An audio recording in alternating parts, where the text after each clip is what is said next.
ओम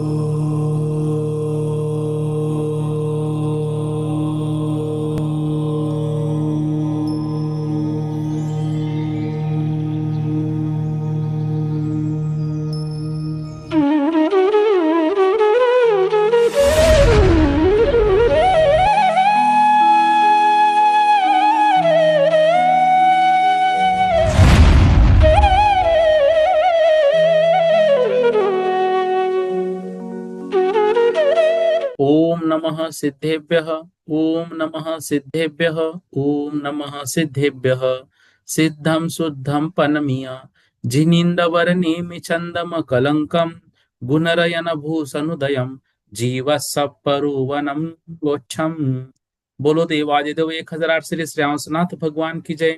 देवादिदेव 1008 श्री नेमिनाथ भगवान की जय। सिद्धांत चक्रवर्ती आचार्य श्री नेमि चंद्राचार्य महामुनि राज की जय। संत शिरोमणि आचार्य गुरुवर विद्यासागर जी महामुनि राज की जय। विद्याकुल शिरोमणि आचार्य श्री समय सागर जी महामुनि राज की जय। श्रमण शिरोमणि निर्यापक महाश्रवण मुनि पुंगव श्री सुधा सागर जी महामुनि राज की जय। समस्त मुनि संघ की जय। ज्ञान मार्गना अधिकार का जो श्रुतक ज्ञान का प्रकरण है, हम सभी ने पूर्ण किया। मति ज्ञान और श्रुतक ज्ञान से जो ज्ञान मार्गना का अधिकार हमारा प्रारंभ हुआ था, उसको लगभग हम सभी ने यहाँ पर पूर्ण किया। देखिए, ज्ञान मार्गना में सर्वप्रथम हमको बताया गया था ज्ञान किसे कहते हैं। ज्ञान की परिभाषा बताई गई थी, जिसके द्वारा जीव त्रिकाल विषयक विषयभूत भविष्यत वर्तमान काल संबंधी समस्त द्रव्य और उनके गुण और उनके अनेक प्रकार की पर्यायों को जानता है, उसको ज्ञान कहते हैं। फिर ज्ञान के सर्वप्रथम दो भेद किए, प्रत्यक्ष परोक्ष। फिर ज्ञान के 8 भेद बताए, मति ज्ञान, श्रुत ज्ञान, अवधि ज्ञान, मन पर्याय ज्ञान और केवल ज्ञान। 3 प्रकार का, कुमति, कुश्रुत और कुअवधि, ये मिथ्या ज्ञान भी बताया। सम्यक ज्ञान के 5 भेद जो अभी हमने पढ़े, इसमें 3 और मिथ्या मिलाने से 8 प्रकार का ज्ञान होता है। इसके बाद ज्ञान किसको जानता है, उन सभी विषयों को भी एक सामान्य रूप से देखकर, एक सामान्य रूप से पांचों ज्ञानों की व्याख्या वहां पर हुई थी। उसको यहाँ पर डिटेल नहीं लेंगे, क्योंकि एक एक ज्ञान को हम स्पष्ट आगे आगे मतलब ले रहे हैं। मति ज्ञान में हमने समझा था, मति ज्ञान को अभिनिबोधक कहते हैं। मति ज्ञान इंद्रिय और मन की सहायता से जो पदार्थों को जानता है, वो मति ज्ञान है। मति ज्ञान के सर्वप्रथम 4 भेद किए, अवग्रह, इहा, अवाय और धारणा। फिर जो मति ज्ञान है, वो मति ज्ञान मतलब स्थूल वर्तमान योग्य क्षेत्र में अवस्थित पदार्थों की ओर अभिमुख होता है। और चक्षु का रूप विषय नियत है, इस तरह जिस इंद्रिय का जो जो विषय निश्चित है, उसको हम नियमित ऐसी संज्ञा देते हैं। इसके बाद मति ज्ञान के भेद में अवग्रह बताया। अवग्रह के व्यंजनावग्रह और अर्थावग्रह, ऐसे 2 भेद किए। व्यंजनावग्रह जो प्राप्त अर्थ के विषय में हो, उसे व्यंजनावग्रह कहते हैं। और अर्थावग्रह जो अप्राप्त अर्थ के विषय में हो, उसे अर्थावग्रह कहते हैं।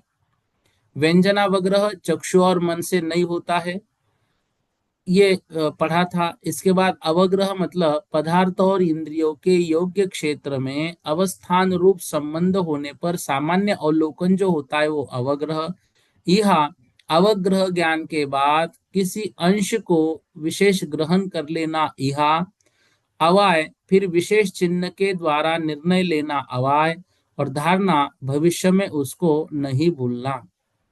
मति ज्ञान के विषयभूत पदार्थ जो तत्वार सूत्र में हमने पढ़े थे, बहु, बहुविध, एक, एकविध, क्षिप्र, अक्षिप्र, अनिश्रित, निश्रित, अनुक्त, उक्त, ध्रुव और अध्रुव, इनको पढ़ने के बाद मति ज्ञान के जो 336 भेद है, उन 336 भेद को भी आचार्य महाराज ने विशेष क्रम से यहाँ पर हमको बताया था।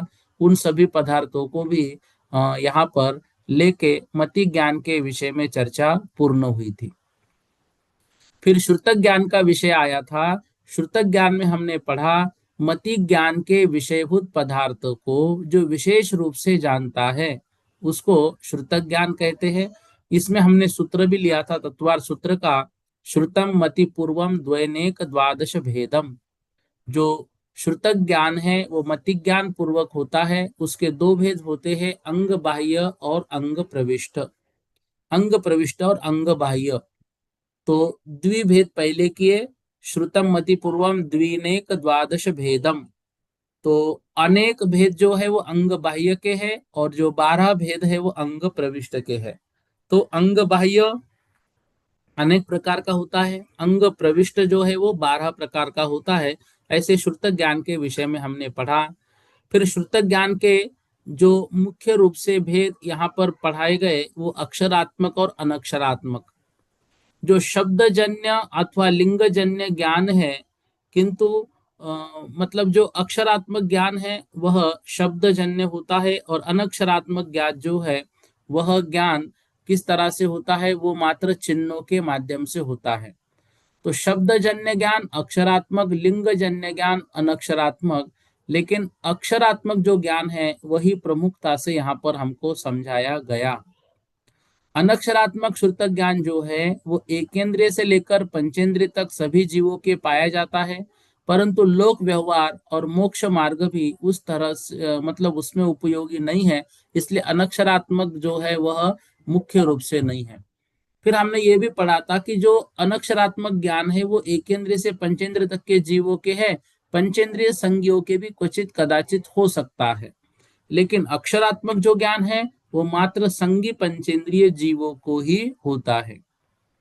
फिर जो श्रुत ज्ञान है, उस श्रुत ज्ञान के असंख्यात लोक प्रमाण जो भेद है, तो असंख्यात लोक प्रमाण भेद किस प्रकार से होते हैं, तो यहाँ पर षट स्थान हमने लिए थे। अनंत भाग वृद्धि, असंख्यात भाग वृद्धि, संख्यात भाग वृद्धि, संख्यात गुण वृद्धि, असंख्यात गुण वृद्धि और अनंत गुण वृद्धि।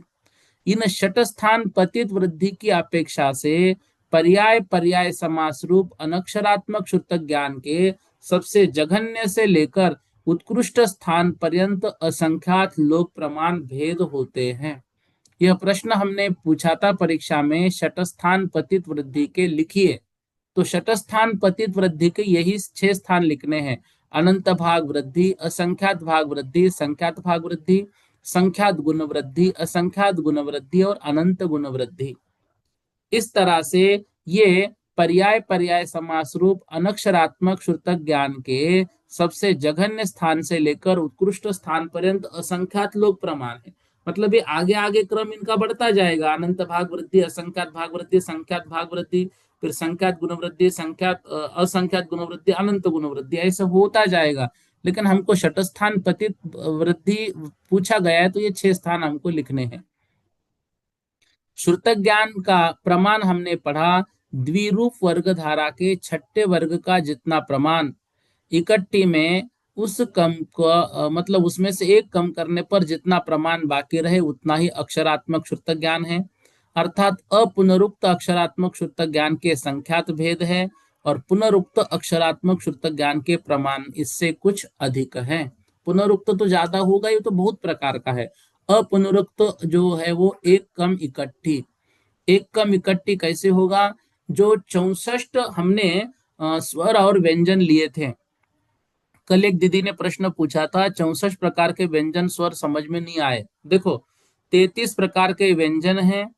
फिर जो 9 प्रकार के स्वर बताए थे, उन स्वर को 3 प्रकार से लिया, ह्रस्व स्वर, दीर्घ स्वर और प्लुत स्वर। ह्रस्व स्वर में उनको बोलने के लिए कम समय लगता है, दीर्घ में थोड़ा अधिक और प्लुत में बहुत अधिक। इस तरह से 33 और 27 ये 60 प्रकार के हुए, और 4 प्रकार के अयोगवाह होते हैं। तो वो 4 प्रकार के अयोगवाह मतलब उसमें अनुस्वार, विसर्ग आदि जो लगाकर अयोगवाह 4 प्रकार के होते हैं। तो ऐसे उन प्रत्येक अक्षरों को दो दो संख्या लिखनी है, मतलब 2 को 64 बार लिखना है, बीच में गुणित गुणित करते जाना है। तो ये जो संख्या हमको प्राप्त होगी उसमें एक कम करना है, तो उसको एक कम इकट्ठी ऐसा कहा जाता है। फिर श्रुतक ज्ञान के जो भेद है, उन श्रुतक ज्ञान के 20 भेदों को हमने पढ़ा।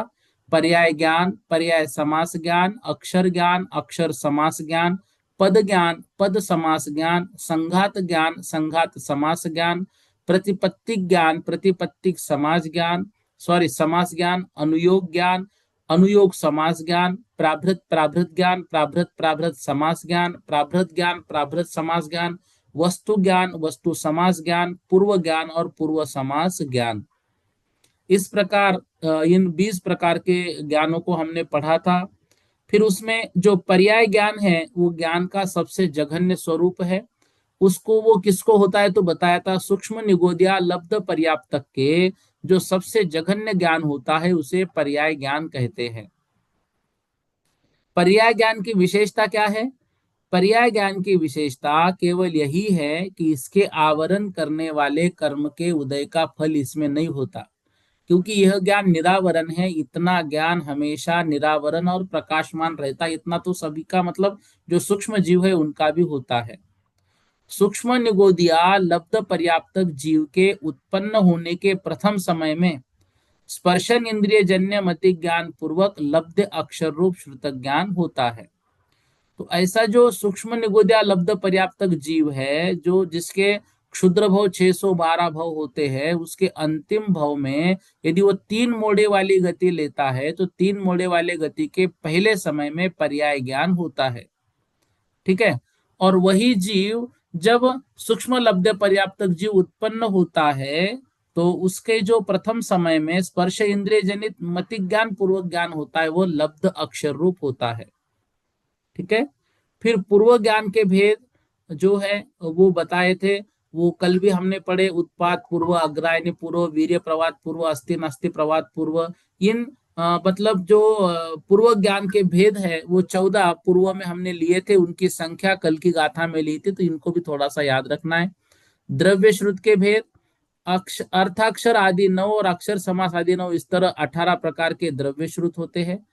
और ये जो द्रव्य श्रुत और भाव श्रुत है, इस विषय में हमने पढ़ा था कि जो द्रव्य श्रुत ज्ञान है उसको हमने द्रव्य श्रुत नहीं रखना है, बल्कि उसको भाव श्रुत करने का प्रयास करना है। फिर द्वादशांग के समस्त पद जो है वो 112 करोड़ 83 लाख 58,005, ये मुख्य रूप से हमको याद रखना है। कोटि शतम द्वादश चैव कोटो लक्षान शीति स्त्रदिकानि चैव पंचाश दष्टोश सहस्त्र संख्या मेतच्युतम पंचपदम नमामि। इस गाथा के माध्यम से 112 करोड़ 83 लाख 58,005 पद के, मतलब ये संपूर्ण द्वादशांग का ज्ञान यहाँ पर बता रहे हैं। फिर जो अंग बाह्य के अक्षर है वो अंग बाह्य के अक्षर 8 करोड़ 1 लाख 8,175, 8 लाख, सॉरी 8 करोड़ 1 लाख 8,175, इतने अंग बाह्य अक्षरों का यह प्रमाण होता है। इस तरह से इसको हमने लिया था। अब देखिए, जो स्वर व्यंजन आदि उन संख्याओं को हमने जोड़ा था, उस जोड़ को यहाँ पर जो एक कम इकट्ठी वहां है वहां पर हमें लगाना है। अब देखिए, श्रुतक ज्ञान के जो अंग है वो 12 अंग, उन 12 अंगों के नाम भी हमको याद करने ही है। देखो, 14 पूर्व और 12 अंग, ये प्रश्न जो मैं परीक्षा लूंगा उसमें फाइनल रूप से लूंगा, इतने नाम हमको याद करना है। ठीक है, ये नाम हमारे याद होने चाहिए इतने, पक्का। अब देखो, आचारांग आदि अंग के कितने पद होते हैं? देखो, आचार अंग में 18,000 पद होते हैं, शूद्र कृतांग में 36,000 पद होते हैं, स्थानांग में 42,000 पद होते हैं, समवायांग में 1,64,000 पद होते हैं, व्याख्या प्रज्ञप्ति में 2,28,000 पद होते हैं, धर्म कथांग में 5,56,000 पद होते हैं, उपासका ध्यांग में 11,70,000 पद होते हैं, अंतकृत दशांग में 23,28,000 पद होते हैं, अनुत्तरोपाधिक दशांग में 92,44,000 पद होते हैं, प्रश्न व्याकरणांग में 93,16,000 पद होते हैं, विपाक सूत्र कुतांग में 1,84,00,000 पद होते हैं, और दृष्टिवादांग में संपूर्ण पद 1,08,68,56,000 इतने होते हैं। तो हम इसको 108 करोड़ भी बोल सकते हैं या फिर 1,08,08,00,000 भी बोल सकते हैं। अब ये प्रत्येक में कितने पद है, ये पद भले अभी याद ना करो, हम धीरे धीरे बाद में करेंगे, लेकिन अंगों के नाम तो भी हमको अच्छे तरीके से याद होने ही चाहिए। आचारांग आदि 11 अंगों के पदों का प्रमाण जो है वो कितना है? तो वो हमको लेना है 4,15,02,000। अब देखो 112 करोड़ टोटल है और उसमें से 4,15,02,000 मात्र जो है आचार अंग आदि 11 अंगों का है। मतलब 12वां अंग कितना बड़ा है, मतलब लगभग 8 करोड़ का है वो। तो अंग बाह्य अक्षरों का प्रमाण जो है वो अंग बाह्य अक्षरों का प्रमाण 8,01,08,175। दृष्टिवादांग के भेद वो हमने 2-4 दिन पहले लिए। परिक्रम सूत्र, प्रथमानुयोग, पूर्वगत, चूलिका, परिक्रम के भेद, चंद्र प्रज्ञप्ति, सूर्य प्रज्ञप्ति, जम्बूद्वीप प्रज्ञप्ति, द्वीप सागर प्रज्ञप्ति, व्याख्या प्रज्ञप्ति। ये आपको बोला गया था नाम से ही इनमें क्या वर्णन है वो याद करो। चंद्र प्रज्ञप्ति आए तो चंद्र के जीव, उनकी आयु, वहां का नाप तोल, ये सब चंद्र प्रज्ञप्ति में होगा इस तरह से। फिर जो पूर्व है उन पूर्वों के नाम भी हमको याद रखना है। चुलिका के भेद जलगता, स्थलगता, मायागता, आकाशगता, रूपगता आदि। इस तरह से इन सभी को हमको याद रखना है। फिर अंत में अंग बाह्य श्रुत के भेद हमको बताए थे। सामायिक, चतुर्विंशति स्तवन, वंदना, प्रतिक्रमण, वैनिक, कृतिकर्म, दश, वैकालिक, उत्तराध्ययन, कल्प व्यवहार, कल्प्याकल्प, महाकल्प, पुंडरिक, महापुंडरिक, निषिद्धिका आदि जो है ये बताया। फिर अंतिम गाथा में बताया श्रुत ज्ञान और केवल ज्ञान में अंतर। ज्ञान की अपेक्षा से श्रुत ज्ञान और केवल ज्ञान दोनों सदृश है, परंतु दोनों में अंतर यह है कि श्रुत ज्ञान परोक्ष है और केवल ज्ञान प्रत्यक्ष है। इस तरह से श्रुत ज्ञान के वर्णन को लगभग हमने पढ़ लिया है। इसमें संख्याओं का जितनी भी बातें आई है, एक भी संख्या कठिन नहीं है। तो देखो कुछ कुछ जगह पर संख्या अभी आगे आएगी तो मैं वहां बोलूंगा कि भाई ये संख्या आपको परीक्षा में नहीं पूछी जाएगी, उसको सामान्य रूप से पढ़ लो। लेकिन श्रुतक ज्ञान की जो संख्याओं की बात है वो संख्याओं की बात हमको याद करनी है। उतने संख्याओं के विषय में तो परीक्षा में निश्चित रूप से पूछा जाएगा, चाहे ये परीक्षा अभी हम देने वाले वो हो, चाहे फाइनल पेपर क्यों ना हो। क्योंकि ये संख्या याद करना इसलिए जरूरी है कि द्वादशांग का ज्ञान हमको होना चाहिए। क्योंकि संपूर्ण द्वादशांग तो हमारे पास अवेलेबल नहीं है पंचम काल में, लेकिन वो है कौन सा इतना तो हमें याद होना चाहिए। हम बार बार द्वादशांग जिनवानी माता की जय बोलते हैं, तो कोई हमको ये बोलेगा कि 8वें वर्ष में आप पढ़ते तो क्या है द्वादशांग, तो हमको उसके विषय में आधा पौन घंटा बोलते आना चाहिए। इतना तो वर्णन हमारे पास होना चाहिए। इसलिए ये सब जो द्वादशांग की संख्या वाली जो गाथाएं है ये भी परीक्षा में आएगी, इसमें कोई छूट नहीं रहेगी। ठीक है, चाहे वो नो न न वाली अक्षर निकालने की बात हो, चाहे वो जो 2 लाख गुणित करने की बात हो 50 आदि में, वो सारी बातें हो, चाहे वो एक कम इकट्ठी की बात हो, चाहे वो जो आचारांग आदि है उनके पदों की बात हो, चाहे वो अक्षर अक्षर समास आदि लेकर जो मध्यम पद लिया था मध्यम पद की बात हो, इतनी संख्याओं के विषय में थोड़ा सा परीक्षा की दृष्टि से याद करना है। ये धीरे धीरे होगा, नहीं ऐसी बात नहीं, परीक्षा को बहुत दिन है। और मैं देख रहा हूँ बहुत सारे लोग जो जागरूक है वो बहुत सारी संख्याओं को लिखकर, मतलब आचारांग आदि द्वादशांग की संख्याओं को लेकर, फिर उनको किस तरह से लिखना है, उनका योग क्या है ये लिखकर, फिर जो पूर्व है पूर्वों की संख्या को लिखकर मुझे फोटो भेज रहे हैं, मतलब वो अध्ययन कर रहे हैं। तो ये सब बातें तो हमको बहुत अच्छे तरीके से याद होनी चाहिए और ये परीक्षा में आएगी, ये मैं अभी से ही आपको बोल रहा हूँ। ठीक है, इसलिए इसमें बिल्कुल ऐसा मत समझना कि हम ये नहीं कर पाएंगे। ठीक, ये सारी बातें जो है आपको एक मतलब रिवीजन के रूप में अभी तक हमने क्या क्या पढ़ा उसको सार सार बता दिया। श्रुतक ज्ञान के विषय में एक पीडीएफ बहुत शीघ्र ही आपके पास आएगी। तो लेकिन वो परीक्षा के पहले आएगी कि नहीं मैं नहीं बोल सकता, थोड़ा उसको अभी करेक्शन करना बाकी है, वो कर ही रहा हूं मैं। तो वो तो तब तक हो जाएगी, लेकिन अब जो है हमें आज से अवधि ज्ञान का विषय प्रारंभ करना है। अभी तक हमने क्या किया, अभी तक हमने जो है वह मति ज्ञान को यहाँ पर पढ़ा था, श्रुतक ज्ञान को यहाँ पर पढ़ा था। अब चलते हैं अवधि ज्ञान की तरफ। अवधि ज्ञान क्या है, अवधि ज्ञान किस तरह से है, वह वर्णन हमें आज से प्रारंभ करना है। देखो प्रत्येक दिन हमारी 3-3 4-4 गाथाएं होनी चाहिए, तब जाके हमको अंत में रिवीजन को भी समय मिलेगा। और रिवीजन का महत्व आप सभी जानते हैं कि कितना होता है, और उससे बहुत सारे हमारा रिवीजन से विषय क्लियर हो जाते हैं और पढ़ाई भी अच्छे से होती है। चलिए, अब जो है ज्ञान मार्गना के अंतर्गत मति ज्ञान और श्रुतक ज्ञान पर हमने विस्तार से पढ़ा, और जो भी विषय उससे संबंधित था उसको हमने पूर्ण किया। अब जो है अवधिक ज्ञान पर हमें चर्चा करनी है। अब जो श्रुतक ज्ञान का विषय है वह लगभग 60 से 65 गाथाओं में हमने पढ़ा। अब अवधिक ज्ञान को आने वाली 65 गाथाओं के माध्यम से हमको बताया जाएगा। जो अवधिक ज्ञान होता है वह अवधिक ज्ञान आत्मा से होता है, इंद्रियों से नहीं। अभी तक हम मति ज्ञान और श्रुतक ज्ञान की चर्चा कर रहे थे। मति ज्ञान और श्रुतक ज्ञान दोनों परोक्ष ज्ञान है, क्योंकि ये इंद्रिय और मन की सहायता से जानते हैं।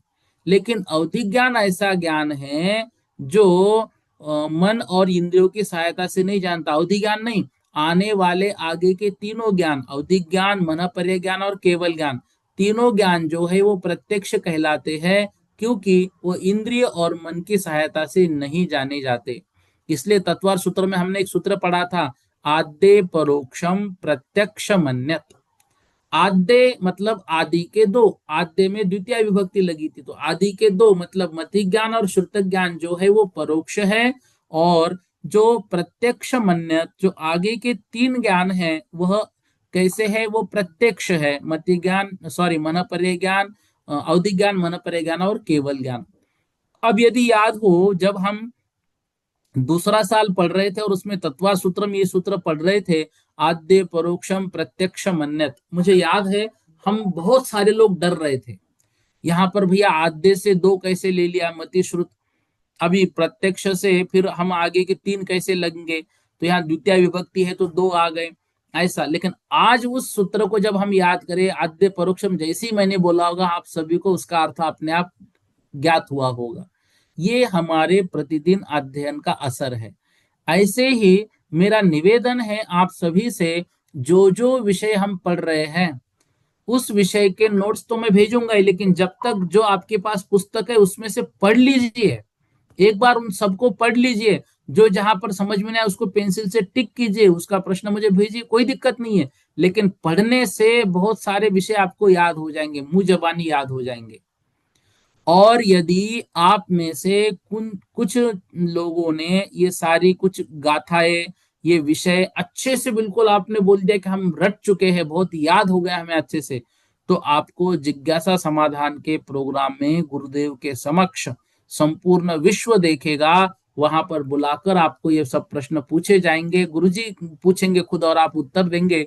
आप सोचिए, हमारे अष्टम वर्ष के छात्र यदि इस तरह से वहां पर उत्तर देंगे तो वहां पर जो आपको पुरस्कार मिलेगा वो अलग बात है, लेकिन गुरुजी पूछ रहे और आप जवाब दे रहे थे, एक अलग आनंद की अनुभूति आपको वहां पर होगी। इसलिए मेरा निवेदन है, हमारी कक्षा से कुछ ऐसे लोग तैयार हो जाए जो ये सब कुछ याद करे, और परीक्षा में तो ठीक है मार्क्स आएंगे, हम टॉप करेंगे, लेकिन ऐसे जो पूरी दुनिया को दिखाए, द्वादश वर्षीय का अध्ययन हम करने वाले हैं और अष्टम वर्ष में हमने इतना इतना याद किया है। तब हमारा जो श्रुतक ज्ञान है वह श्रुतक ज्ञान भाव श्रुत रूप परिणत होने का प्रारंभ हो जाएगा, तो उसको याद करना है द्रव्य श्रुत के रूप में। ठीक है, तो इस तरह से जो अवधिक ज्ञान है, मनःपर्य ज्ञान और केवल ज्ञान, ये तीनों प्रत्यक्ष ज्ञान है। ये इंद्रिय और मन की सहायता से नहीं होते हैं, ये सीधे आत्मा से लगाए जाते हैं। इस कारण से इनको प्रत्यक्ष ज्ञान कहा गया है। ठीक है, अब इसमें भी अवधिक ज्ञान और मनःपर्य ज्ञान ये द्रव्य क्षेत्र काल और भाव की मर्यादा पूर्वक जानते हैं, इनकी कुछ मर्यादा है। लेकिन केवल ज्ञान जो है इनकी कोई मर्यादा नहीं है।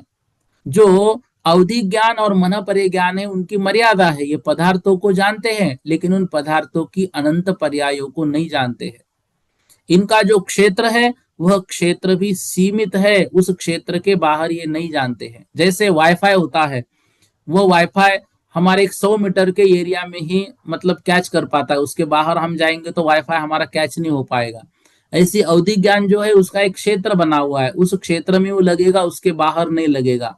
मनःपर्य ज्ञान का भी एक क्षेत्र होगा, उस क्षेत्र को ही वो जानेगा, उस क्षेत्र में स्थित जीवों के मन के विचारों को ही जानेगा, उसके बाहर को नहीं जान सकता है। ऐसी इनकी एक मर्यादा है, और यह मर्यादा इन दोनों की है, लेकिन केवल ज्ञान की कोई भी मर्यादा नहीं है। वो तो लोकाकाश ने अलोकाकाश को भी जानता है। मन पर्याय ज्ञान और अवधि ज्ञान अलोकाकाश को नहीं जान पाते हैं। ठीक है।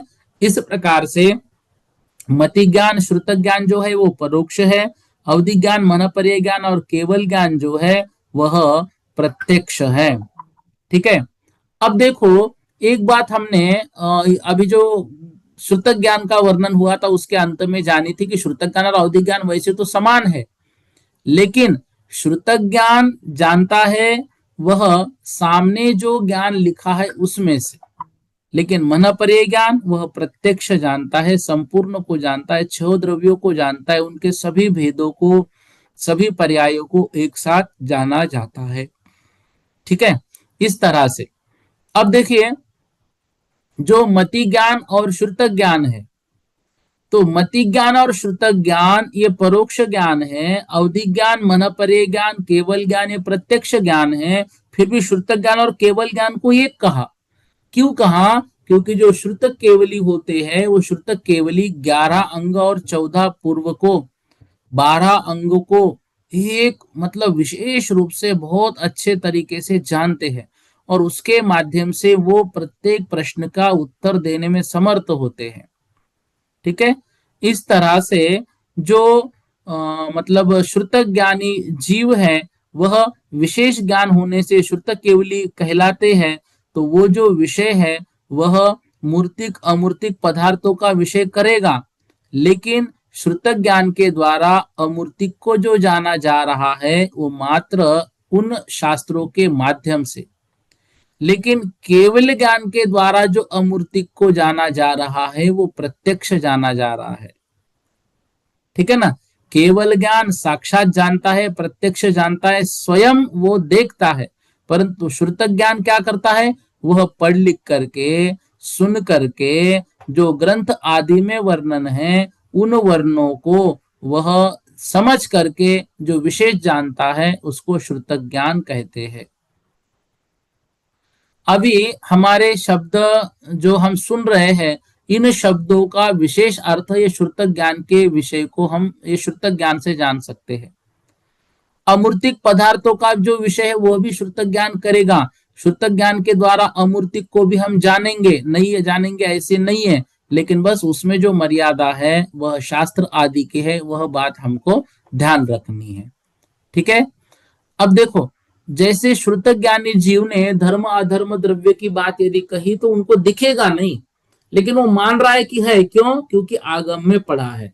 परंतु जो केवली भगवान होंगे वो साक्षात धर्म और अधर्म द्रव्य को देखेंगे भी, मतलब उस विषय को जानने का हमारा आनंद श्रुत ज्ञान के माध्यम से अलग होगा, और केवली भगवान का उस विषय में जो आनंद है वो अलग होगा।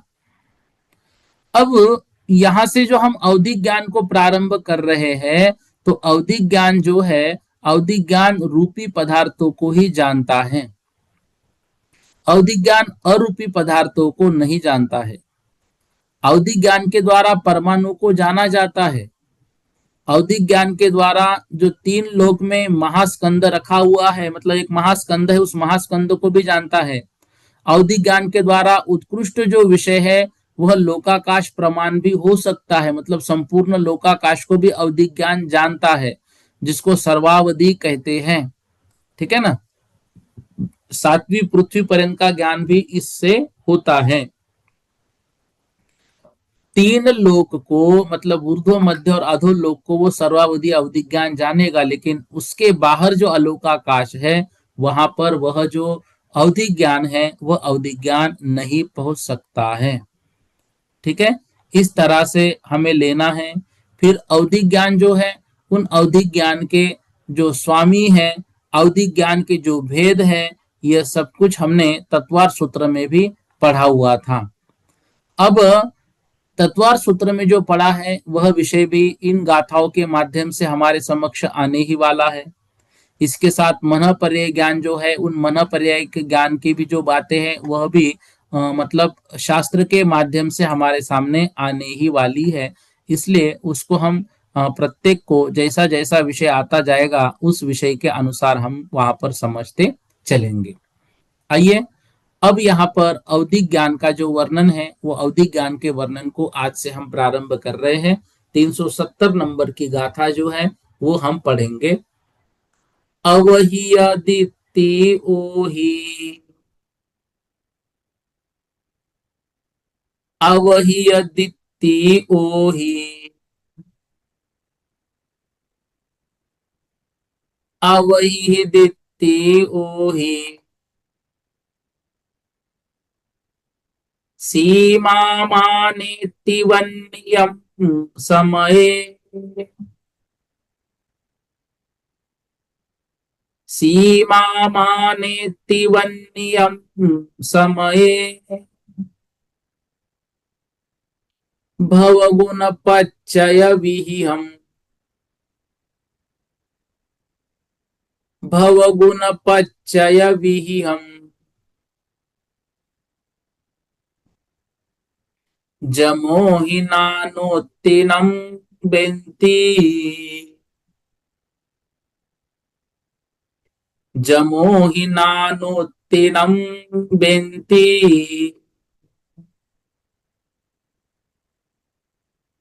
एक बार अवधिक ज्ञान को मतलब गुरुजी ने हमको पढ़ाया था, तब हमको याद है ये भी बताया गया था कि जो अवधिक ज्ञान है वह अवधिक ज्ञान वर्तमान समय में क्वचित कदाचित किसी को हो सकता है, नहीं ऐसी बात नहीं है। क्योंकि पंचम काल में अवधिक ज्ञान को नहीं है ऐसा किसी आगम में नहीं लिखा है, तो वो थोड़ा सा देशावधि वाला वो हो सकता है। और बहुत बार ऐसा मन में आता था कि जो आचार्य महाराज है, आचार्य श्री जी विद्यासागर जी महाराज, उनको निश्चित रूप से थोड़ा सा अवधिक ज्ञान तो था, नहीं ऐसी बात नहीं है, ऐसा बहुत बार मन में आता है। क्योंकि बहुत सारे प्रसंग ऐसे आते थे जिनको वो अपने जीवन में बोल देते थे कि अब यहाँ से आगे नहीं जाना, यहीं रुकना है, ये ऐसा करो वो वैसा करो, ये सब बातें हैं, ऐसा उनका ज्ञान था। और जो आचार्य श्री को अंतिम समय में तकलीफ हुई थी उस बीमारी को भी वो जानते थे कि ये मुझे हुआ है, लेकिन फिर भी उन्होंने विहार आदि नहीं छोड़ा, जो जो कार्य करने थे वो कर लिए। कोई और होते तो समझ लो ना, इतनी बड़ी बीमारी मुझे है ऐसा पता चलने के बाद तो बहुत तकलीफ में रहते, लेकिन जितना काम उनसे हो सकता था उन्होंने किया। और सोचिए उस इतने भयंकर महामारी के बाद भी वो सब कार्य करते रहे, तो शायद उन्होंने जाना होगा कि भाई ऐसा ऐसा होने वाला है, ऐसा ऐसा समय आने वाला है, इसलिए सब कुछ वो करके चले गए। तो ये जो ऐसा अवधि ज्ञान है, इस अवधि ज्ञान को इस 370 नंबर की गाथा में यहां पर बता रहे हैं। अवहीय दित्ति ओहि, अब अवहीय दित्ति ओहि मतलब जो अवही, अवही मतलब मर्यादा, अवही मतलब अवधि, अवधि मतलब मर्यादा।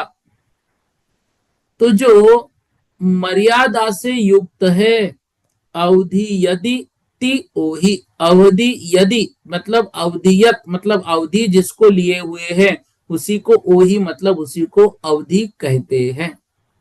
अर्थात अवहि यदि मतलब द्रव्य क्षेत्र काल भाव के प्रमाण का या फिर द्रव्य क्षेत्र काल भाव की मर्यादा जिसमें हो उसको अवधि ज्ञान कहते हैं।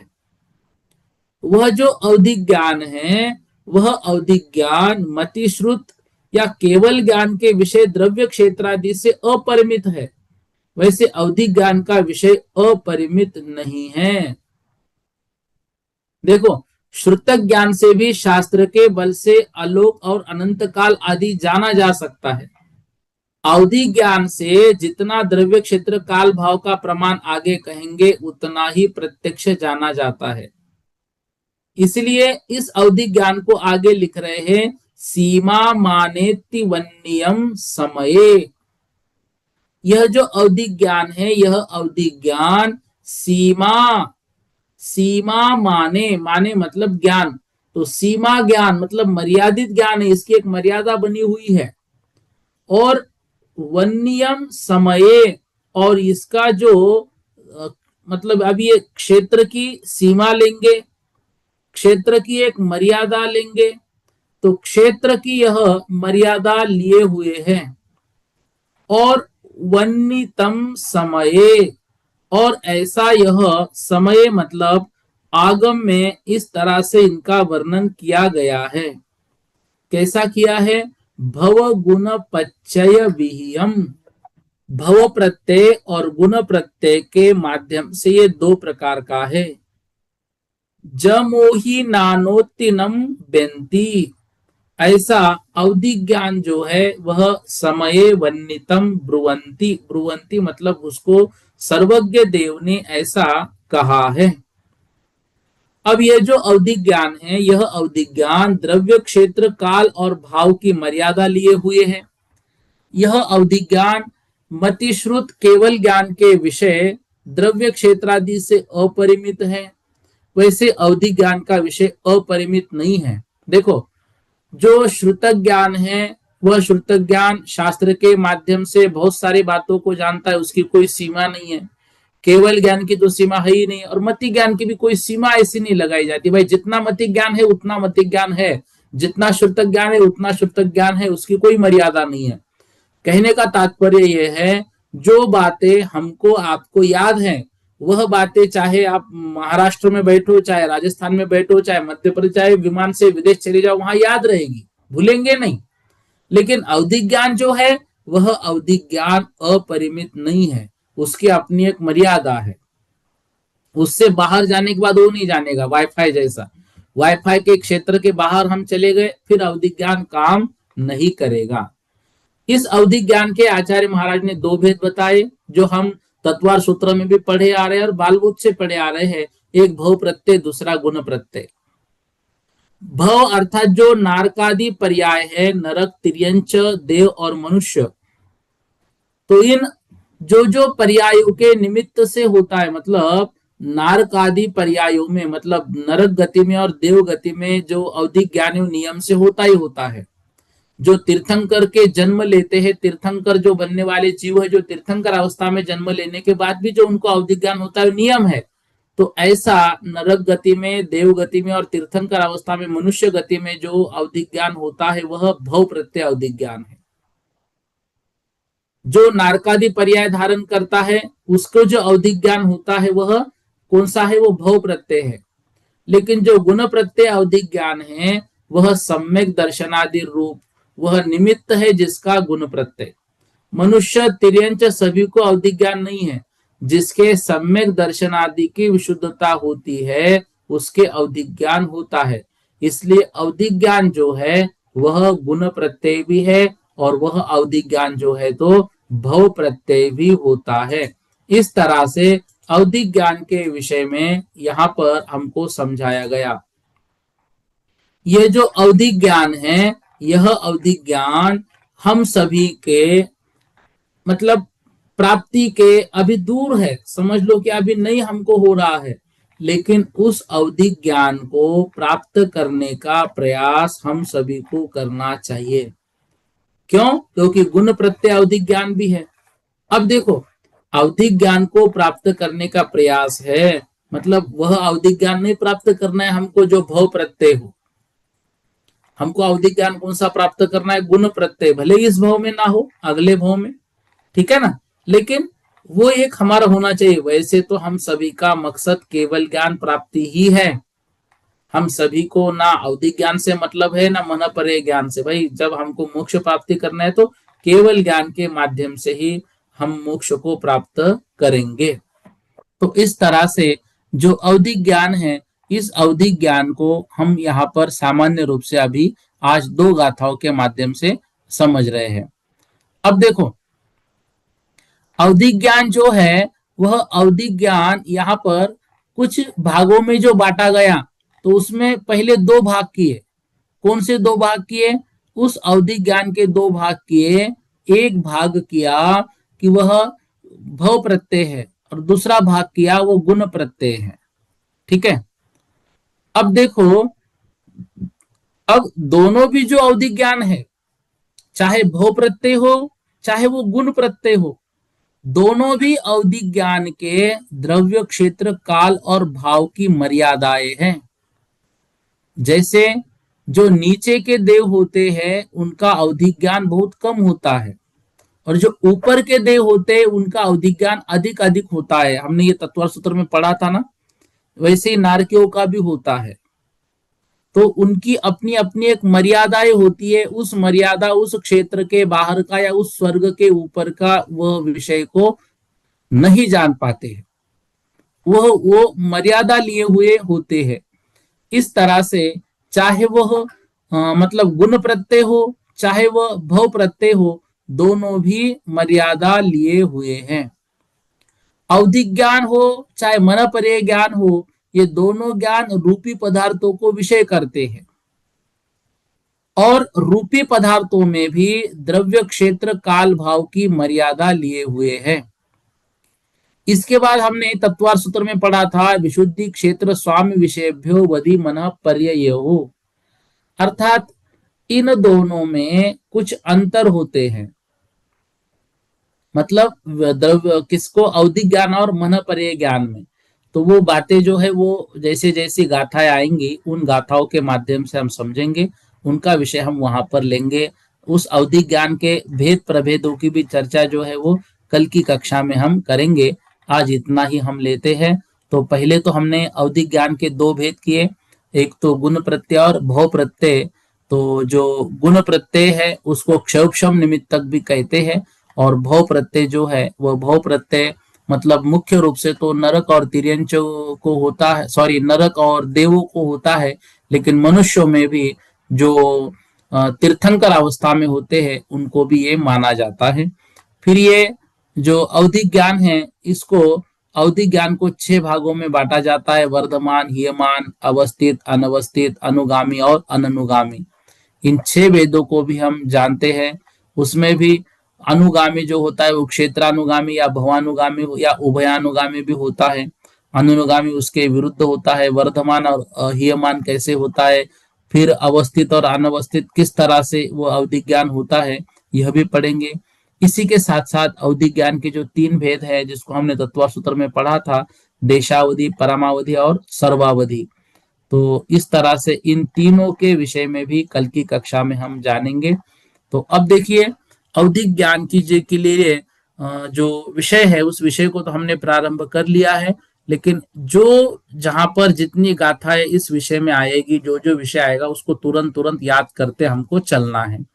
इसी के साथ साथ मति ज्ञान और श्रुत ज्ञान का जो रिवीजन हमने लिया है, उस रिवीजन के साथ साथ ग्रंथ हमको प्रतिदिन पढ़ते चलना है, ताकि हम जो अध्ययन है वो विस्मरण हमारा ना हो।